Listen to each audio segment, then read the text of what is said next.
पहले तो मतलब जो टेस्ट सीरीज देती थी बहुत ही मतलब पीछे रैंक आती थी, करीबन 14,000 10,000 ऐसे आती थी। तो बहुत ही डिमोटिवेटिंग लगती थी। लगता भी ऐसा था कि नहीं दूंगी अब टेस्ट सीरीज। नॉर्थ 4 के बाद मैंने जो देखा कि जैसा भी हो, कॉन्सेप्ट क्लियर रहने से वो और प्रैक्टिस रहने से कोई भी एग्जाम पाया जाएगा। नर्सिंग फील्ड के बाहर तो नहीं पूछेंगे, एग्जाम देकर ही कॉन्फिडेंट थी, क्योंकि पीएमसी का टेस्ट सीरीज दे देकर ऐसा कॉन्फिडेंट आया था कि इस बार मतलब मुझे तो सोची कि अंडर 100 ही हो जाएगा।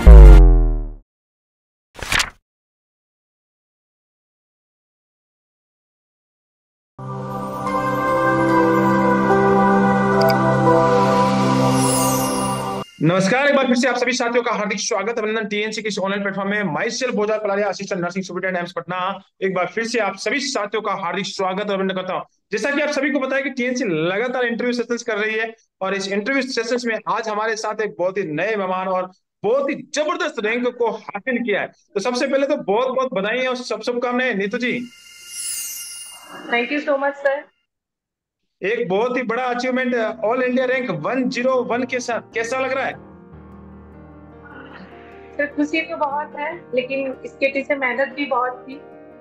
तो बिल्कुल, थैंकफुली मेरी जो मेहनत थी, हाँ मेरी जो मेहनत थी वो रंग लाई, इसी की खुशी है।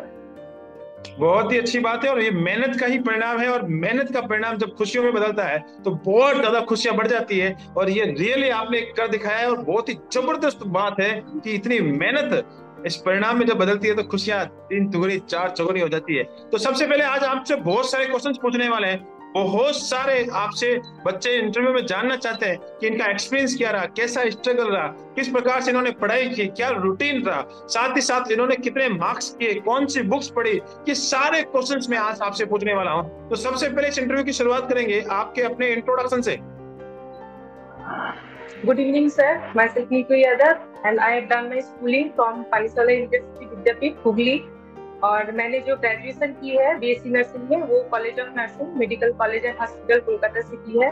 और जस्ट आफ्टर पासिंग आउट मैंने जॉब ज्वाइन कर ली थी क्लिनिकल इंस्ट्रक्टर की। तो वो 8 आवर्स की जॉब थी, और उसके बाद मैंने नॉर्सेट 4 की अटेम्प्ट की थी। तो उसमें मेरा सिर्फ 1 मार्क्स के लिए रह गया था। तो उसके बाद जस्ट आफ्टर बाद मैंने रिजल्ट आने में देरी लग गई थी, मतलब करीबन 1.5 महीने के करीब। तो उसके बाद ही मैंने रिजल्ट आने के बाद ही मैंने डिसाइड किया कि नॉर्सेट 5 की मैं प्रिपरेशन करूंगी।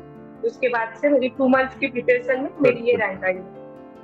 बहुत ही अच्छी बात है। और आपने जैसे प्रकार से बताया कि आपने जस्ट कंप्लीट किया, 22 के अंदर कंप्लीट किया, और 23 के अंदर आपने नेक्स्ट जो पुराना वाला जो नॉर्थ सेट था वो भी आपने दिया 4.0। उसके बाद आपने सफलता हासिल नहीं हुई, आप पीछे रह गए, और उसके बाद आपने सोच लिया कि भैया इस बार तो नॉर्थ सेट 5.0 हाथ से नहीं जाना चाहिए, और उसके लिए आपने मेहनत शुरू कर दी। तो टीएनसी के साथ आपने कब से चलना शुरू किया, और टीएनसी के बारे में आपको कैसे पता लगा? सर मैंने जैसा कि बताया, वो एग्जाम रिजल्ट के बाद ही मैंने डिसाइड किया नॉर्सेट 5 के लिए। तो मैंने करीबन 18th ऑफ जुलाई थे, 18th ऑफ जुलाई में मैंने डिसाइड किया। उसी दिन शायद पैक भी लिया था, कॉम्बो पैक और टीएनसी का टेस्ट सीरीज कॉम्बो पैक। और उसके बाद मैंने ये किए थे। और इसकी जो मतलब टीएनसी के बारे में सजेशन मेरी एक फ्रेंड दी थी, वो भी पहले इससे ही पढ़ी थी और इसमें उसने अच्छी रैंक हासिल की थी। ओके, रैंकर्स ने आपको बताया था कि भैया तुम्हें अगर इस बार सिलेक्शन नहीं हुआ है तो तुम्हें नेक्स्ट अगर जो पड़ाव पाना है वो टीएनसी के साथ चले जाओ, कि तुम अगली बार तुम भी रैंकर्स बन जाओ। तो उस रैंकर्स को भी बहुत बहुत धन्यवाद, उन्होंने आपको सजेस्ट किया और आपको भी रैंकर्स बनाने में उन्होंने मदद की है। तो सबसे पहले थैंक यू तो उस रैंकर्स को बनता है जिस रैंकर्स ने आपको जी बताया। सर, बिल्कुल। बहुत बहुत धन्यवाद उस रैंकर्स को। चलो, फिर आपने शुरुआत की टीएनसी के कॉम्बो प्लान से। आपने लगातार टीएनसी के वीडियो, साथ ही साथ टेस्ट सीरीज, ये दोनों देखना शुरू कर दिया, और साथ साथ हमेशा चलते गए। तो वीडियो जो रेशनल्स होते थे, जो कि अवधेश सर, शेर सिंह सर और सारी की सारी फैकल्टीज आपको कंटिन्यूसली करवाती है, कैसे लगते थे वीडियो रेशनल? सर मतलब पढ़ते तो सभी हैं, वो पैसिव रीडिंग हो जाती है या फिर पैसिव, मगर जो एमसीक्यू के बाद जो रैशनल सर समझाते थे वो मुझे बहुत अच्छी लगी। क्योंकि उसी से मतलब वो पॉइंट्स, वो पर्टिकुलर पॉइंट ही मेरे दिमाग में मतलब एकदम कॉन्क्रीट लेवल के धस जाते थे, और उससे उसके बाहर निकल भी नहीं सकते थे। और इसीलिए मुझे शायद इसी से बहुत ज्यादा बेनिफिट। बहुत बढ़िया। इससे सबसे ज्यादा बेनिफिट होता है क्योंकि आपके सबकॉन्शियस माइंड के अंदर वो एक कंसेप्ट बन जाता है, और वो कंसेप्ट बहुत सारी चीजें, एक क्वेश्चन से बहुत सारे क्वेश्चंस आपको सॉल्व करवा दिए जाते हैं, तो वहां पे बहुत ही बड़ा बेनिफिट मिलता है। लगातार आपने टेस्ट दिए, तो सबसे पहला जो टेस्ट दिया था टीएनसी के साथ, कौन सी रैंक आई? सर पहले तो मतलब जो टेस्ट सीरीज देती थी बहुत ही मतलब पीछे रैंक आती थी, करीबन 14,000 10,000 ऐसे आती थी। तो बहुत ही डिमोटिवेटिंग लगती थी, लगता भी ऐसा था कि नहीं दूंगी अब टेस्ट सीरीज, अब तो बस हो गया, नहीं होगा। फिर मुझे पता चला जैसे 1 महीने जैसे कटे, फिर उसके बाद मुझे मेरे रैंक मतलब अच्छे आने लगे, करीबन 200 अंडर या 100 अंडर ऐसे आने लगे। तो फिर मुझे लगा कि नहीं, यहीं से पढ़ाई करनी है और यहीं से मेरी रैंक आएगी। और बहुत ही जो रैंक जबरदस्त। मुझे और सर और एक बात, मेरी जो रैंक जो टीएमसी में आती थी वही रैंक मेरी फाइनल एग्जाम में भी आई। सेम टू सेम रैंक का भी मैच कर जाना। क्वेश्चन तो मैच करते ही करते हैं, लेकिन अब की बार तो रैंक भी मैच कर गई। बहुत ही सर बढ़िया मेरी बात, बहुत ही एग्जाम। बढ़िया। जी सर। चलो, बहुत ही अच्छी बात बताई कि भाई आपने शुरुआत बहुत पीछे से की थी, बहुत ही खराब रैंक आती थी, लेकिन धीरे धीरे धीरे धीरे जब आपने मेहनत किया, प्रयास किया, तो आपने बहुत ही अच्छी रैंक को हासिल कर दिया और बहुत ही जबरदस्त रैंक को। टीएनसी के अंदर कौन सी सबसे बढ़िया रैंक आई? सर 15 या 14 आई थी। ओके, 14 या 15 के करीब आपकी रैंक आई थी। उस दिन तो बड़ा ही मजा आया होगा, उस दिन लगा होगा कि यार यही मेंस में आ जाए तो बढ़िया है। सर बिल्कुल, पेपर भी इजी था, वैसे पेपर भी इजी था, लेकिन फिर भी मुझे लगा आया तो सही आया। तो किसी बहुतों के तो ये भी नहीं आते थे, मेरा तो फिर भी आया। ओके, कभी कभी टीएनसी के अंदर हम लोग पेपर को बिल्कुल एक बैलेंस पेपर बनाने की कोशिश करते हैं, और हमेशा इजी क्वेश्चंस को, हार्ड क्वेश्चंस को, मीडियम क्वेश्चन को, एग्जामिनर के माइंड को रीड करके हम पेपर को पुट करते हैं। कभी कभी ऐसा लगता है कि यार ये पेपर जो टीएनसी वाले जो पेपर इतना डिफिकल्ट और इतना जबरदस्त तरीके से बनाते हैं, तो कभी लगता है कि यार ये क्वेश्चंस कहाँ कहाँ से बना देते हैं। सर जी बिल्कुल बिल्कुल सर, लेकिन मुझे सबसे अच्छी बात टीएमसी की ये लगी कि टीएमसी ने मतलब हमेशा, जैसे कि असली एग्जाम में होता है, रियल एग्जाम में 50 क्वेश्चन वो ऐसे रखते हैं जो सभी को आते हैं, और नेक्स्ट जो 20-30 क्वेश्चन मॉडरेट होते हैं, उसके बाद जो नेक्स्ट 20 क्वेश्चन होते हैं वो बहुत ही हार्ड होते हैं। तो टीएमसी ने ऐसा ही मेंटेन किया, कभी भी ऐसा नहीं हुआ कि मैंने 40 आया है मेरे टीएमसी में, ऐसा कभी नहीं हुआ। मतलब मिनिमम 1 मार्क्स मेरे आते थे। तो इसी से मुझे पता चला कि हाँ, मेरे ये इजी कॉन्सेप्ट क्लियर है, और मॉडरेट या हार्ड जो कॉन्सेप्ट्स है, जो अलग क्वेश्चन है या न्यू क्वेश्चन है, उससे मुझे और भी पढ़ना पड़ेगा, फिर मेरे कॉन्सेप्ट्स आएंगे क्लियर। ओके, आपकी जो वहां पे रोजाना टीएनसी के अंदर आप वीडियो एमसीक्यू देख रहे थे, वीडियो देख रहे थे, साथ ही साथ आप एग्जाम दे रहे थे, गलतियां तो होती ही, स्वाभाविक थी, आपके एग्जाम गलत होते होंगे, क्या क्या उनको सुधारने के लिए? सर मैंने जो किया, जो मैं एग्जाम देती थी, उसके जो मेरे मार्क्स गलत आते थे, जो क्वेश्चंस गलत आते थे, उसको मैंने कॉपी में लिख लिया था। हर एग्जाम के बाद, हर एग्जाम के रैशनल या फिर वीडियो देखकर मैंने मतलब लास्ट मिनट नोट्स बनाए थे एक कॉपी को, उसमें ही मैंने सारे लिखते गए एग्जाम के पहले, वो एक ऑटोमेटिकली एक कॉपी बन गया था। तो उसी को मैंने रीड करके एग्जाम के पहले गई थी, और उससे तो बहुत ही कॉमन आए थे। और तो सबसे बड़ी बात है, उस बुक्स का नाम भी मैंने बना देता है। बच्चे बोलते हैं कि कौन सी बुक पढ़ूं, तो मैंने बोल दिया मिस्टेक बुक पढ़ो। मिस्टेक बुक, ये सब टीएनसी मिस्टेक बुक ऐसा हो सकता है। बहुत ही जबरदस्त, टीएनसी मिस्टेक बुक आपने उसका नाम दिया है। और ये मिस्टेक बुक से बहुत कुछ चीजें सीखने को मिलती है। गलतियां होती है तो गलतियां खुद को ही सुधारनी पड़ती है, और वो सुधारते हैं तो बहुत ही बड़ा फायदा मिलता है। लगातार आप चलते गए और हमेशा चलते गए। एग्जाम हमेशा पैटर्न बदलता रहता है। आप अगर बात करें तो 4.5 4.0 की जो बात है, उसका पैटर्न बदला, सिनेरियो पे चला गया। 5.0 प्री और मेंस का झमेला दे दिया। तो हमेशा माइंड एम्स बदलता रहता है, तो आपको डर नहीं लगता कि यार ये क्या है, एम्स क्या है, बार बार इतना क्या है, हर बार चेंज कर देता है। जब भी मैं एग्जाम में जाती हूँ तो कुछ नया ले आता है। सर एक्चुअली नॉट सेट 4 के बाद मैंने जो देखा कि जैसा भी हो, कॉन्सेप्ट क्लियर रहने से वो और प्रैक्टिस रहने से कोई भी एग्जाम पाया जाएगा। नर्सिंग फील्ड के बाहर तो नहीं पूछेंगे, इतना तो मैं भी जानती थी कि नर्सिंग हम लोग के पढ़ाई के बाहर कुछ नहीं पूछेंगे, उसमें घुमा फिरा कर पूछेंगे, बस कॉन्सेप्ट कॉन्क्रीट रहने चाहिए, और जो भी आए वो कर लेंगे। और डिसाइडेड था कि मैं पूरी अपनी मेहनत करूंगी, और रिजल्ट जो आएंगे वो उसके बारे में मैंने इतना ज्यादा नहीं सोचा। बहुत बहुत बढ़िया, बहुत ही अच्छी बात है। और इस बार, अब की बार सबसे ज्यादा अगर मैं बात करूँ तो मैं वेस्ट बंगाल से इंटरव्यू ले पा रहा हूँ, और ये एक बहुत ही अच्छी प्राउड की बात भी है कि आप लोग इतनी मेहनत करते हैं और मेहनत का परिणाम इस समय मिला है। अब मैं आपसे 10 दिन पहले, एग्जाम हॉल में 10 दिन पहले, क्योंकि फेलियर झेल चुके थे आप, और नेक्स्ट फेलियर को आप, ऐसा होता है कि फेलियर और तो नहीं हो जाए, आप इस बार फेल तो नहीं हो जाएंगे, तो ऐसे आपके मन में धक धक वाली फीलिंग आती है, हमेशा डर लगता है कि यार, हर एग्जाम हर बच्चे को लगता है, और मैं तो हमेशा बोलते रहता हूँ कि डरने की जरूरत नहीं है, एंजाइटी को दूर भगाओ, लेकिन मेरे बोलने से भी नहीं है, क्योंकि एंजाइटी तो एंजाइटी होती है। तो आपका क्या एक्सपीरियंस रहा? सर जैसे कि मेरा ये है कि मैंने हर एग्जाम देने के बाद अपनी फ्रेंड्स के साथ डिस्कस कर लेती थी, वो भी टीएमसी का एग्जाम मतलब देती थी, तो हम लोग एक मतलब डिस्कशन तो होता ही था, और साथ ही साथ में हम लोग का एंजाइटी भी शेयर हो जाता था। तो वो मेरे लिए बहुत ही प्लस पॉइंट साबित हुआ, क्योंकि एंजाइटी होती है ये बहुत ही नेचुरल सी बात है, लेकिन फ्रेंड के साथ अगर शेयर कर लेंगे तो जो भी सेम फेज में है तो वो मेरे एंजाइटी रिलैक्सेशन मतलब ऐसे काम हुई। बहुत ही अच्छी बात बताई है, बहुत ही जबरदस्त बात बताई है आपने कि एंजाइटी शेयर हो जानी चाहिए, तो बहुत ही जबरदस्त रहती है। पहले भी मैंने बहुत सारे बच्चों का इंटरव्यू किया, उस बच्चों में उन्होंने बताया है कि 4-5 लोगों का एक ग्रुप बना लिया जाए, 4-5 दोस्त वो जो लगातार टीएनसी के साथ मेहनत कर रहे हैं, उन बच्चों का एक ग्रुप बना लिया जाए, और उस ग्रुप के साथ हम लोग डिस्कशन करते रहे, तो हमें बहुत ही बड़ा फायदा मिलता है। ऐसा नहीं हो कि एक कोई ऐसे ग्रुप में जुड़ जाए जो हर 5 मिनट में मैसेज आते हुए, ऐसे ग्रुपों में तो डिस्कशन नहीं होता था। जी सर, बिल्कुल छोटा ग्रुप बनाए और देखें कि हर कोई सीरियस है कि नहीं, क्योंकि ग्रुप अगर बड़ा होगा तो डाइवर्सन भी होगा, तो उससे बचने के लिए मतलब जो ट्रस्टफुल फ्रेंड्स है उसके साथ ही छोटा सा ग्रुप बनाए, और उसके साथ ही सिर्फ जरूरत एग्जाम रिलेटेड इंफॉर्मेशन शेयर करें। ओके, यूट्यूब का एक थोड़ा सा महामैराथन का दौर बहुत रहा है, तो क्या आपने भी यूट्यूब पे अपना समय खराब किया है?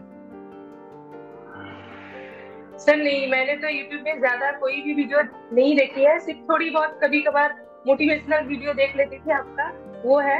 और मैंने टेलीग्राम में जो टीएमसी का जो टेलीग्राम ग्रुप था उसमें जो एमसीक्यूज आते थे उसको मैं सॉल्व करती थी, और वो मेरे लिए काफी रिलैक्सेशन था पढ़ाई के बाद। ऐसे ही रैंडम जो टीएमसी का ग्रुप है उसमें एमसीक्यू जो आते थे छोटे छोटे गायनी के या फिर किसी मेडिसिन के, वो मैं करती थी, वो मुझे बहुत अच्छा लगा। और ओके, ज्यादा यूट्यूब में नहीं यूट्यूब चलाती।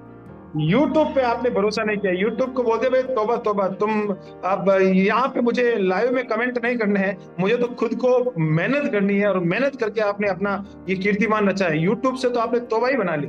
बहुत ही अच्छी बात है, कंसंट्रेशन एक एग्जाम के अंदर रहे तो और भी अच्छी बात है, और बहुत शानदार रहता है। अब मैं आपसे पूछता हूँ कि एग्जाम हॉल से बाहर आ गए, एग्जाम दे के आ गए, फिर स्क्रीनशॉट का जमावड़ा शुरू हुआ, टेलीग्राम पे स्क्रीनशॉट आए, और कौन सा पेपर जाके आपने चेक किया? टीएनसी ने बताया चाहो पेपर चेक करो, कौन सा पेपर था, याद है?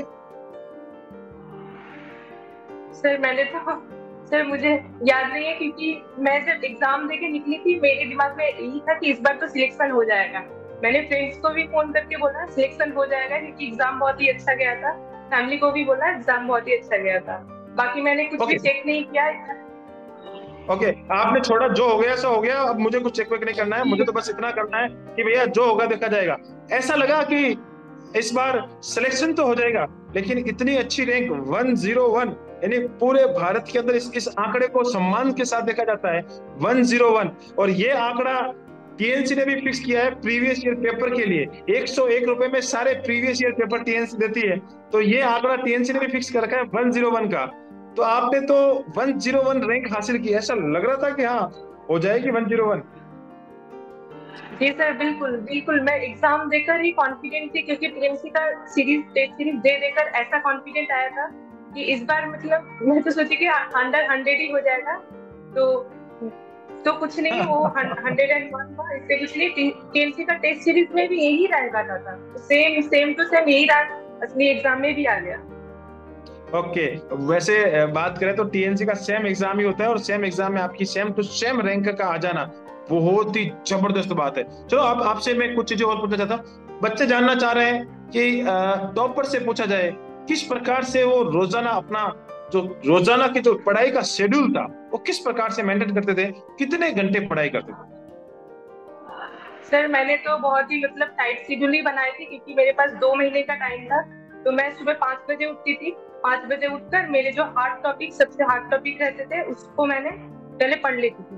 पढ़ने के बाद मैंने हमेशा ही एक एक घंटे का मतलब ये रखा, स्टडी आवर रखा। उसके बाद मैंने ब्रेक लिया, तो मैं हार्ड टॉपिक पढ़ लेती थी, उसके बाद टीएमसी का टेस्ट सीरीज दे देती थी, उसके बाद फिर मैं एक पढ़ लेती थी कोई टॉपिक, और उसके बाद फिर मैं मतलब जो ब्रेकफास्ट है ये कर लेती थी। उसके बाद फिर मैं बैठती थी, जो टॉपिक थोड़ा इजी है उसके बाद कर लेती थी, फिर लंच कर लेती थी शाम को, और उसके बाद फिर शाम को एक टेस्ट सीरीज देती थी, फिर रात को एक टेस्ट सीरीज देती थी। उसके इंटरवल में मैं कोई टॉपिक रख लेती थी, उससे पढ़ती थी।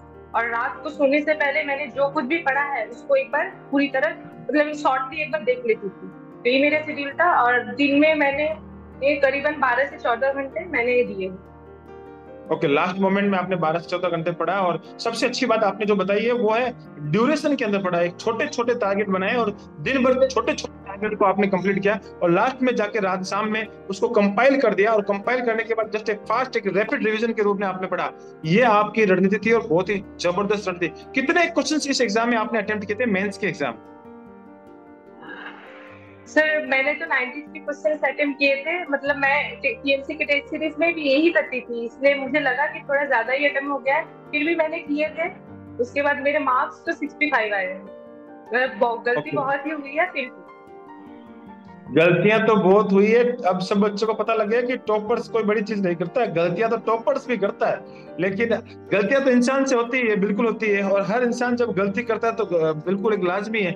माइनस मार्किंग वर्ड इसीलिए बनाया कि माइनस मार्किंग हो, तो माइनस मार्किंग भी आपने अच्छे से उसको ध्यान में रखते हुए हमेशा आप टीएनसी के अंदर यही एग्जाम स्कोर करते थे, और वही स्कोर आपका वहां पे है।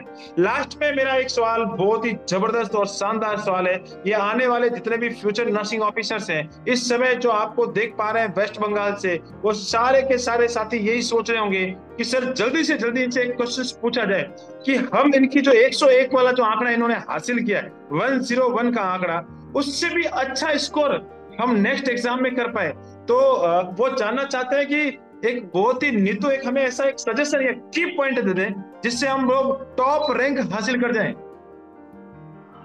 सर मेरा तो यही टिप रहेगा कि पढ़ाई ऐसे करो कि जैसे दुनिया में कुछ और बचा ही नहीं है, क्योंकि टाइम बहुत ही कम है, और नॉटसेट हमेशा ही पैटर्न कुछ ना कुछ चेंज करती है, और स्टूडेंट्स कंफ्यूज हो जाते हैं इसमें ही पैटर्न समझने में। इसमें बिल्कुल भी समय जाया मत करें। और मेरे लिए तो मैंने मतलब लिख भी लिया था दीवार पे 4 P's। पहले तो पेशेंस रखिए, अपने सक्सेस आएगी ही, अगर आप मेहनत करेंगे सक्सेस आएगी। पेशेंस, उसके बाद परसिस्टेंस, और हर रोज एक ही काम हर रोज करना है और शेड्यूल में करना है, उसके बाहर कुछ भी एक्स्ट्रा नहीं करना है। उसके बाद आपको नेक्स्ट पी जो प्रेजेंस ऑफ माइंड है, और आप मतलब अपने माइंडसेट को एकदम धीर रखिए, क्योंकि आएगा सक्सेस आएगा, लेकिन प्रेजेंस ऑफ माइंड जो इधर उधर डगमगा जाता है उससे मत कीजिए। और है प्रैक्टिस के लिए टेस्ट सीरीज दीजिए, पढ़िए, टेस्ट सीरीज दीजिए। इससे अच्छा और कोई एमसीक्यू प्रैक्टिस करने का और कोई मुझे लगता नहीं उपाय है। ओके, बहुत ही अच्छी बात है। आपने 4P वाला एक फॉर्मूला दिया है और बहुत ही जबरदस्त फॉर्मूला दिया है, और साथ ही साथ आपने बताया कि टीएनसी के साथ हमेशा आगे बढ़ते रहिए, सिलेक्शन होना निश्चित हो ही जाता है। तो बहुत बहुत धन्यवाद, आपने इस इंटरव्यू सेशंस को अटेंड किया, आपने अपने एक्सपीरियंस को शेयर किया, सारे बच्चों को आपने अपने एक्सपीरियंस से शेयर किया जिससे बच्चे का फ्यूचर बन सके।